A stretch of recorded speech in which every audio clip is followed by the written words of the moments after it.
Remember how not too long ago, just a few years ago, TikTok was one of the most downloaded apps in America, and Instagram was facing such competition that people wondered if it could survive. I think it managed to do so only because of a quick reaction and a certain TikTokization and the introduction of Reels. Now I have 2 more stories for you about how Chinese companies are again attacking the positions of American companies, but in both cases, they are giants fighting with completely different weapons.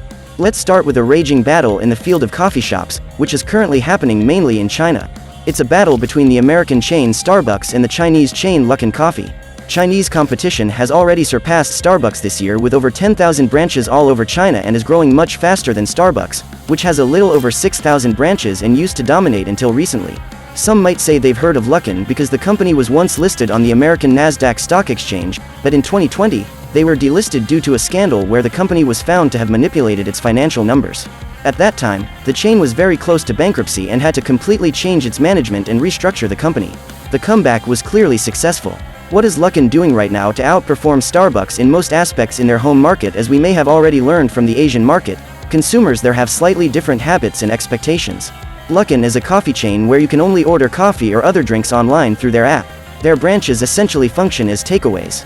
And, of course, we're talking about integration into the WeChat app, where the Chinese are used to paying for almost everything, from rent to utilities, e-commerce, and more. It's not unusual for them, and it allows them to work well with customers, track their shopping habits, and target them through segmentation and personalized promotions. Starbucks, on the other hand, takes a completely different approach because its branches are usually large, capital-intensive, and focused on providing a customer experience where you can sit and enjoy. Starbucks will never match Luckin's prices, which are currently about half of Starbucks. Starbucks has to compete primarily with its brand. Luckin's model paid off, especially during the COVID-19 pandemic, as it didn't have to deal with closing down seating areas because it simply didn't have any. It continued to function as a takeaway, whereas Starbucks had a lot of unused space where they still had to pay rent and personnel. That's where the tide probably turned the most, but as I mentioned, Starbucks' strength is primarily its brand, which is quite strong, and it allows them to charge premium prices for their coffee and still maintain demand. Luckin had to work on this aspect too and completely change its strategy, which was initially focused on minimizing costs. So far, I've only talked about costs, but the chain also needs to increase its revenues to achieve sufficient profitability for expansion and further development. It achieved this by surpassing Starbucks in another strong aspect: innovation.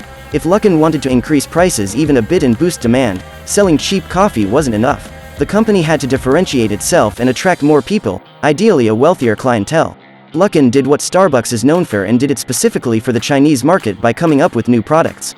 They combined various ingredients, ideally local and something specific. They began adding various flavors to their coffee, liqueurs, using different types of milk, creating thematic drinks, and so on. Sometimes, I'm amazed at the variety they offer. The company introduces a new product about every 3 days, which amounts to about 120 new products each year. On the other hand, Starbucks introduces between 20 and 25 new products in China annually. Luckin targeted younger clientele and marketed with significant campaigns and collaborations with local sports and music stars. Starbucks, even if they wanted to, can't innovate at the same pace in China. Not that they lack the capacity or the funds, but they have one significant disadvantage compared to every other market: they own all their branches and only sell licenses in China through another company to comply with regulations. They don't use the franchise model, like McDonald's or Luckin. For Starbucks, this means maintaining control, including the quality and direct management of their business. However, such a degree of centralization necessarily brings bureaucracy. Every new product has to go through the central office, where someone has to assess it. Some might test it, and who knows when it will make it to the market. In China, Starbucks is currently saved by one thing, in my opinion, and that's their target audience: wealthier Chinese people who are somewhat more traditionally inclined than the younger generation. On average, their customer is around 31 years old, while Luckin's average customer is between 19 and 24.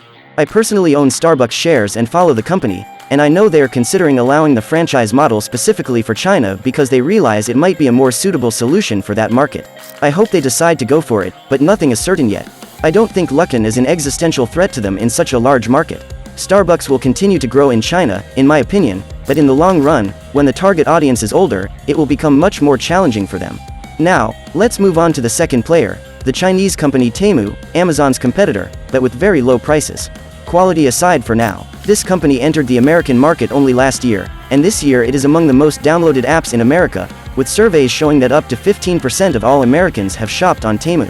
In addition, they have 56 million active users every month and projected revenues of $13 billion. By the end of August, more Americans had visited Temu's website than Amazon's. How is this possible? Temu uses a similar strategy to TikTok, meaning they aim to keep consumers inside their app for as long as possible and target them with various offers throughout their stay. They employ various gamification techniques and, one could say, gambling. After opening the app, you can spin a wheel of fortune to win discounts. If that's not enough, you can play minigames and collect points or other benefits to help you get better prices. This means they rely on various forms of gamification and maybe even gambling. Temu bombards users with various emails and amazing offers and more. They have already spent around $2 billion on marketing, primarily focusing on social media, and they even bought 2 Super Bowl ads. As for the products, you'll find a similar range to Amazon, actually quite similar, sometimes almost too similar. Chinese manufacturers aren't afraid to copy almost anything and offer it at a lower price. For example, if you look at a pair of black Crocs on Amazon, you can find them for $25 to $30. Similar imitations or very similar imitations are available on Temu for $5 to $10. This pattern continues with most of their products. In Europe, we are quite familiar with this. It surprises me that US regulators recently sued Amazon for abusing its monopoly position against smaller sellers but have not yet taken any action against the blatant violation of almost all intellectual property laws because these practices can damage small American retailers the most. The question is, how big a risk can this be for Amazon? This rapidly growing company essentially replicates their offering. It's not just about selling products, it's also about revenue from advertising. If Temu is already taking a significant portion of web traffic from Amazon, it impacts the cost of promotion and revenue in this channel. Fortunately for Amazon, they're still selling better quality products than those on Temu. It's possible that this is just a wave of hype that will soon subside once it becomes more widely known that the price-to-quality ratio is not as advantageous as it seems. But, of course, it also depends on the purchasing power of Americans. Not to mention another crucial aspect: logistics. Even though Chinese companies can subsidize these costs quite well, and it may not significantly affect consumers' costs, Americans are used to receiving goods from Amazon, usually within 24 hours, whereas from China, it's usually within a week, in the best case. Amazon will have to keep an eye on this competition and push for more awareness about these unethical practices. Amazon may also be relieved that a significant portion of their income comes from data centers and other services, making them quite diversified. So, short-term drops in Amazon's revenues may not hurt them as much and can be withstood. I'm curious about how this situation will continue to evolve. Just as everyone was dealing with Huawei and discussing laws to restrict TikTok, another rapidly growing Chinese company has emerged. Why do I say all of this? Because when you invest and buy stocks in companies, you shouldn't just look at various metrics or historical performance, but also take into account the macroeconomic environment and the business context in which these companies operate. The more markets they operate in, the more complex it becomes to track. And, of course, competition is always there, which is a good thing. Innovation doesn't work well without a competitive environment. I believe in and invest in both of these American companies I mentioned. After all, I like how Luckin started to function because it's a fair fight, where they innovate and create pressure on Starbucks to be better and not stagnate. That's it from me this time. I hope you enjoyed this more business-focused video. If you did, I'd appreciate a like. See you in the next video. Take care.